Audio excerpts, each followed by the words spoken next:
हरे कृष्णा। ओम नमः शिवाय। बृहस्पतिवार के दिन बृहस्पति देव के कथा सुनाने जा रही हूँ। बृहस्पति देव की कथा, गुरुवार की कहानी, आरती। बृहस्पति देव की बड़ी ही दुर्लभ कथा है। जो ये कथा करता है या सुनता है उसके घर में सुख समृद्धि भगवान बृहस्पति देव विष्णु भगवान देते हैं। तो आइए बृहस्पतिवार का दिन, गुरुवार का बड़ी ही दुर्लभ कथा सुनाने जा रही हूँ। आप लोग मंचित और ध्यान से श्रवण कीजिए।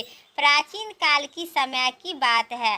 भारतवर्ष में एक राजा राज करता था। वह बड़ा ही प्रतापी तथा दानी था। वह निश्चयपति मंदिर में जाकर भक्ति भाव से दर्शन करने जाता था। वह ब्राह्मण और गुरुदेव की सेवा किया करता था। उसके द्वारा कोई अनिश्चित कार्य नहीं होकर नहीं लौटता था। वह प्रत्येक गुरुवार को व्रत रखता था एवं पूजा करता था। हर दिन गरीबों में सहायता करता था, परंतु वह सब उनकी रानी के अच्छी नहीं लगती थी। वह न करती थी वह और न किसी को एक पैसा देती थी। रानी की अच्छा नहीं लगती थी क्योंकि दोनों दान में देती थी। वह राजा के ऐसे भी करने से रानी मना किया करते थे। एक समय की बात है कि राजा शिकार खेलने के लिए वन में चले गए। घर पर रानी और दासी थी। उसी समय गुरुवार का दिन था। बृहस्पति देव साधु के रूपी धारण करके और दरवाजे पर भिक्षा मांगने के लिए आए थे। साधु महारूपी रानी ने भिक्षा मांगी तो वह कहने लगी कि हे साधु महाराज, मैं इस दान और पुण्य से तंग आ रही हूँ। इस कार्य के लिए मेरे तो पतिदेव ही बहुत ही है अच्छा। अब आप ऐसा कृपा करें कि सारा धन नष्ट हो जाए तथा आराम से मैं रह सकूं। साधु रूपी बृहस्पति देव ने कहे, हे देवी, तुम बड़ी ही विचित्र हो और संतान और धन कोई दुखी नहीं होता है, को इसकी सभी चाहते हैं। पापी भी पुत्र चाहते हैं और धन चाहते हैं। अगर तुम्हारे पास धन अधिक हो तो भूखों को मनुष्य को भोजन करवा दो, प्याव लगवाओ, ब्राह्मणों को दान दो और धर्मशाला बनवाओ और बावड़ी खुलवाओ, कुआं, तालाब, बावड़ी, बाग बगीचा इत्यादि का निर्माण करवा दो तथा निर्धनों की कुमारी कन्याओं का विवाह करवा दो, साथ ही यज्ञ करो। इसी प्रकार करने से कर्म से आपको कुल का यश आपका परलोक तक फैलेगा और एवं स्वर्ग की प्राप्ति होगी।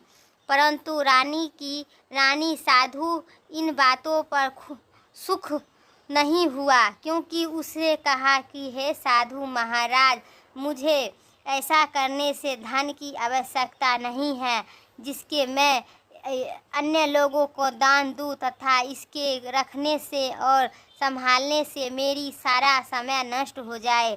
हे साधु ने कहने लगे, हे देवी, यदि तुम्हारी ऐसी इच्छा है तो जैसे मैं तुम्हें बताती हूँ तुम ऐसा ही करना। बृहस्पतिवार के दिन घर को गोबर से लीपना और अपने केस को पीला मिट्टी से धोना, केस को धोते समय स्नान करना और 7 बृहस्पति और अपने पति को हजामत करवाने के लिए भेजना।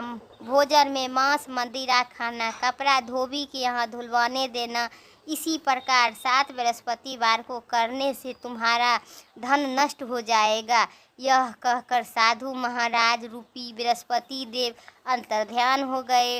रानी ने साधु के कहे के अनुसार 7 बृहस्पतिवार तक वैसा ही करने से विचार किए। साधु के बताने के अनुसार करते केवल 3 बृहस्पतिवार ही थे कि उनकी समस्त धन नष्ट हो गया। भोजन के लिए दोनों समय परिवार में तरसने लगे तथा सांसारिक भोग से दुख रहने लगे। तब वह राजा रानी से कहने लगा कि हे रानी, तुम यहाँ पर रहो, मैं दूसरे देश में को जाता हूँ, क्योंकि यहाँ पर मुझे सभी मनुष्य जानते हैं, इसलिए मैं यहाँ कोई कार्य नहीं कर सकता हूँ। अब मैं परदेश जा रही हूँ, वहाँ कोई काम धाम करूँगा, शायद हमारे भाग्य में बदल जाएगा। ऐसा कहकर राजा परदेश चले गए। वहाँ जंगल से लकड़ी काट कर लाता और शहर में बेचता। इसी तरह जीवन व्यतीत करने लगे। इधर राजा के बिना रानी और दासी दुखी रहने लगी। किसी दिन भोजन मिलता था और किसी दिन जल पीकर रह जाती थी। एक समय रानी और दासी 7 दिन बिना भोजन के व्यतीत करना पड़ा। तो रानी और अपनी दासी से कहा, हे दासी, यहाँ पास के ही नगर में मेरी बहन रहती है, बड़ी ही धनवान है। तुम उसके पास जाओ और कहो से 5 से बेझर मांग लाओ, जिससे कुछ समय के लिए गुजर जाएगा। रानी और दासी की बहन के पास गई। रानी की बहन के समय पूजा कर रही थी। बृहस्पति वार का दिन था। दासी ने बार बार कही, परंतु रानी की बहन कोई उत्तर नहीं दिए, क्योंकि वह उस समय बृहस्पति देव की कथा सुन रही थी। जब दासी को रानी का बहन के कोई उत्तर नहीं मिला तो वह बड़ी ही दुखी हुई और उसे क्रोध भी आया। वहाँ से लौट कर रानी के बोली, हे रानी, आपकी बहन बहुत ही धनी स्त्री है। वह छोटे लोगों से बात भी नहीं करती है। मैंने उससे कहे तो उसने कोई उत्तर नहीं दिया। मैं आपस चली आई। रानी बोली, हे दासी, इनमें उसका कोई दोष नहीं है। जब बुरे दिन आते हैं तब कोई सहारा नहीं देता है। अच्छे दिन और बुरे दिन के पता विपत्ति में ही लगता है। जो ईश्वर की इच्छा होगा वही होगा। यह सब हमारे भाग्य का दोष है। उधर रानी की बहन ने सोचा कि मेरी बहन की दासी आई थी, परंतु मैं उससे नहीं बोली, इससे वह बड़ा ही दुखी हुई होगी। अंत में कथा सुनकर और विष्णु भगवान का पूजा समाप्त कर अपनी बहन को घर आई और कहने लगी, हे बहन, मैं बृहस्पतिवार का व्रत करती हूँ। तुम्हारे दासी हमारे घर गई थी, परंतु जब तक कथा होती है तब तक हम लोग न उठते हैं और नहीं बोलते हैं, इसलिए मैं नहीं बोली। कहो दासी क्या कहने गई थी? रानी बोली, हे बहन, हमारे घर का अनाज नहीं थी। वैसे तुम्हें कोई बात छिपी नहीं है, इसके कारण मैंने दासी को तुम्हारे घर 5 सेर बेझर लेने के लिए भेजा था। रानी की बहन बोली, हे बहन, देखो, बृहस्पति भगवान सबको मनोकामना पूर्ण करते हैं। देखो, शायद तुम्हारे घर में अनाज रखा होगा। यह सुनकर दासी घर के अंदर गई। वहाँ से उसे एक घड़ा बेझर भरा मिला और बहुत बड़ी ही हैरानी हुई क्योंकि उसने एक एक बर्तन को देख लिया था। उसने बाहर आकर रानी को बता दी कि दासी अपनी रानी को कहने लगी, हे रानी, देखो, ऐसे हम लोग जब अन्य की नहीं मिलता है तो हम रोज़ ही व्रत करते हैं। अगर इसमें व्रत की विधि और कथा पूछ ली जाए तो उसे हम भी किया करेंगे। दासी के कहने पर रानी ने अपनी बहन से बृहस्पतिवार का व्रत का बारे में पूछा। उनकी बहन ने बताए, हे रानी की बहन, बृहस्पतिवार को व्रत सूर्य उदय के पूर्व स्नान करें। बृहस्पति देव का व्रत करना चाहेगा तो लेकिन उस दिन सिर नहीं धोना चाहिए। बृहस्पतिवार के व्रत के चने की दाल और मुनक्का से विष्णु भगवान का केले के वृक्ष की जड़ को पूजा करो तथा दीपक जलाओ। उसी दिन एक ही समय भोजन करो। भोजन में पीला खाना पदार्थ का दूसरे और पूजा की विधि बताकर रानी के बहन अपने घर लौट गए। अपनी रानी और दासी दोनों ही निश्चय की कि बृहस्पतिवार के दिन भगवान का पूजा जरूर करेंगे। 7 दिन बाद जब बृहस्पतिवार का आया तो उन्होंने व्रत रखा। घुड़साल में जाकर चना और गुड़ बीन कर लाई तथा उनकी दाल, केले की जड़ तथा विष्णु भगवान का पूजा किया। अब भोजन पीला कहाँ से आए, तो दोनों बड़ी ही दुखी हुई, परंतु उन्होंने व्रत किया था, इसी कारण बृहस्पति भगवान प्रसन्न होते थे और एक साधारण व्यक्ति के रूप में वे 2 थाली में सुंदर पीला भोजन लेकर आए और बोले कि दासी को देखकर बोले, हे दासी, यह भोजन तुम्हारे लिए और तुम्हारे रानी के लिए है। तुम दोनों आने वाले बारे में कुछ भी पता नहीं था। कहने लगे। दासी भोजन पाकर बहुत ही प्रसन्न हुई और रानी से बोली, रानी जी भोजन कर ले। रानी को भोजन आने के बारे में कुछ भी पता नहीं था, इसलिए वह दासी से बोली, है जा तू ही भोजन कर लो, क्योंकि तुम हमारी व्यर्थ में हंसी उड़ाती है। दासी बोली, हे रानी, एक व्यक्ति भोजन दे गया है। और रानी कहने लगी, वह भोजन तेरे लिए दे गया है, तुम ही भोजन कर लो। दासी ने कहा, वह व्यक्ति हम दोनों के लिए 2 थाली में भोजन दे गया है, इसीलिए मैं और आप आपस में दोनों ही साथ साथ भोजन करेंगे। दोनों ने गुरु भगवान बृहस्पति भगवान की नमस्कार करके भोजन का प्रारंभ कर ली। उसके बाद ही वे प्रत्येक बृहस्पतिवार को गुरु भगवान का व्रत और पूजा करने लगी, क्योंकि बृहस्पति भगवान की कृपा से उनके पास धन आया गया। परंतु रानी फिर पहले की तरह आलसी करने लगी। तब दासी बोली, देखो रानी, तुम पहले भी इसी प्रकार आलस करती थी, तुम्हें धन के रखने का कष्ट होता है, इसी कारण सभी धन नष्ट हो गया। अब गुरु भगवान की कृपा से धन भी मिला है, तो फिर तुम्हें आलस होता है। बड़ी ही मुश्किल की बात है, बातों के बाद हमने धन पाया है, इसलिए दान पुण्य करनी चाहिए। तुम भूखो मनुष्य को भोजन करवाओ, प्याव लगवाओ, ब्राह्मणों को दान दो और कुआं, तालाब, बावड़ी इत्यादि का निर्माण कराओ। मंदिर में पाठशाला बनवाओ, दान दो और कुमारी कन्या को विवाह करवाओ। धन का शुभ कार्य में खर्च करो, जिससे तुम्हारे कुल का यश बढ़ेगा तथा स्वर्ग लोगों में प्राप्ति होगी, पितृ प्रसन्न होंगे। दासी की बात मानकर रानी इसी प्रकार काम करने के प्रारंभ किए, जिससे उनकी काफ़ी यश फैलने लगा।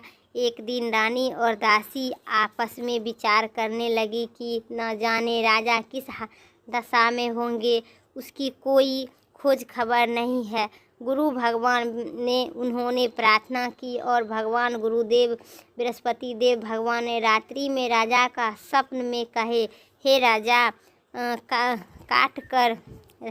राजा उठो, तेरी रानी तुझसे याद करती है, अब अपने देश को लौट जाओ। राजा प्रातः काल उठकर जंगल में लकड़ियां काटने जाने लगे। जंगल में ही ओर चल गए पड़े। जंगल में गुजरते हुए वह सोचने लगा कि रानी की गलती से उसे कितने दुख भोगने पड़े। राजपाट छोड़कर उसे जंगल में आकर रहना पड़ता है। जंगल में लकड़ियां काटकर उसे बेचकर गुजारा करना पड़ता है।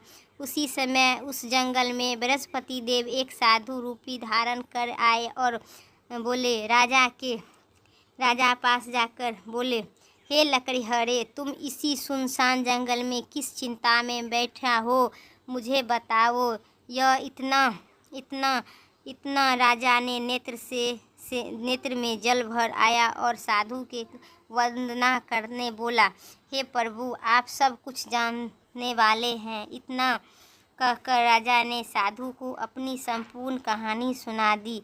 महात्मा दयालु होते हैं।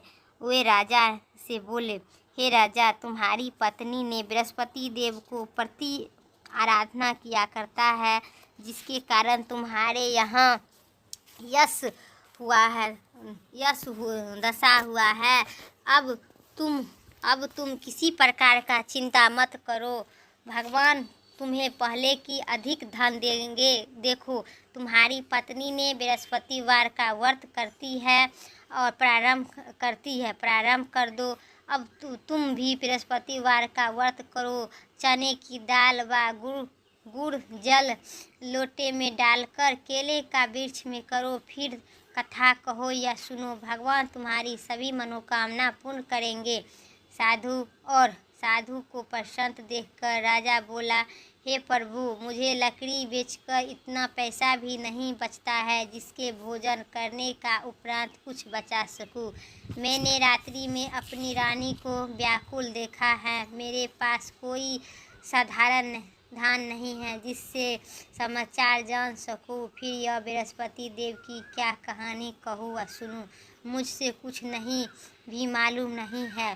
साधु ने कहा, हे राजा, तुम किसी बात की चिंता मत करो। बृहस्पतिवार के दिन तुम रोजाना की तरह लकड़ियां लेकर शहर में जाओ। तुम्हें रोज की तरह दुगुना धन की प्राप्ति होगा, जिससे भली भांति तुम भोजन कर लेंगे तथा बृहस्पति देव की पूजा का सामान भी आ जाएगा। बृहस्पति देव की कथा इसी प्रकार का हुआ। तो जो व्यक्ति प्रेम से मंचित और ध्यान से भगवान बृहस्पति देव की कथा करता है या पूजा करता है या सुनता है, वो उसे भगवान बृहस्पति देव सभी मनोकामना पूर्ण करते हैं। प्रेम से बोलिए सियावर विष्णु भगवान की जय। अब आरती का प्रारंभ करते हैं।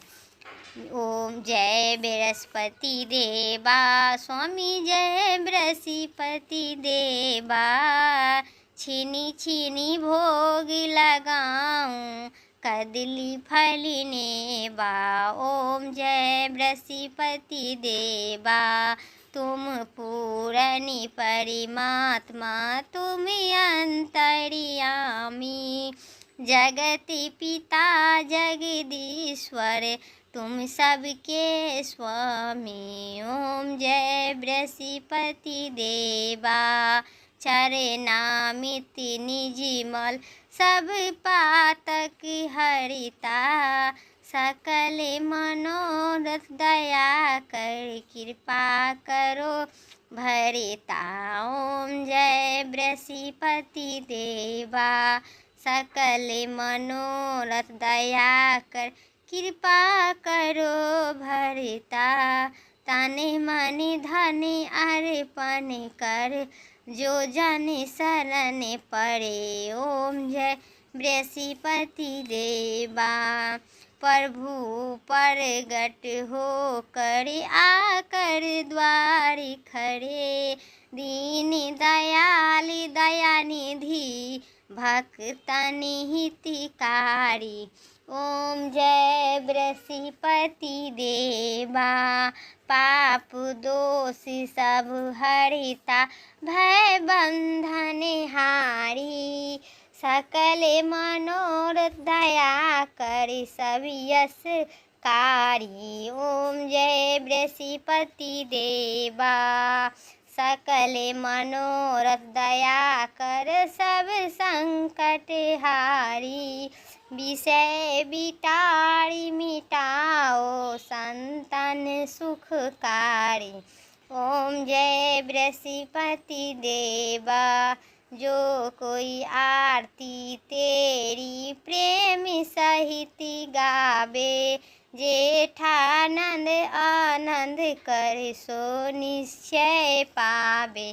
ओम जय बृहस्पति देवा, ओम जय बृहस्पति देवा, स्वामी जय बृहस्पति देवा, छीनी छीनी भोग लगाऊं, कदली फलिने बा।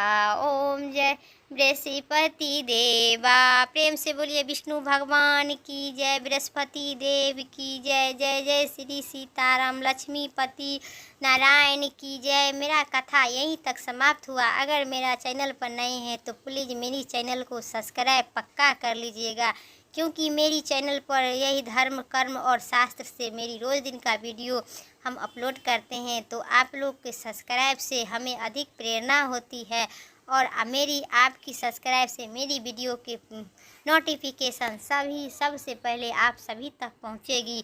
तो फिर नेक्स्ट वीडियो लेके आते हैं, शुक्रवार का व्रत कथा लेके आते हैं। तब तक के लिए मुझे दीजिए इजाज़त। जय श्री राम, राधे राधे।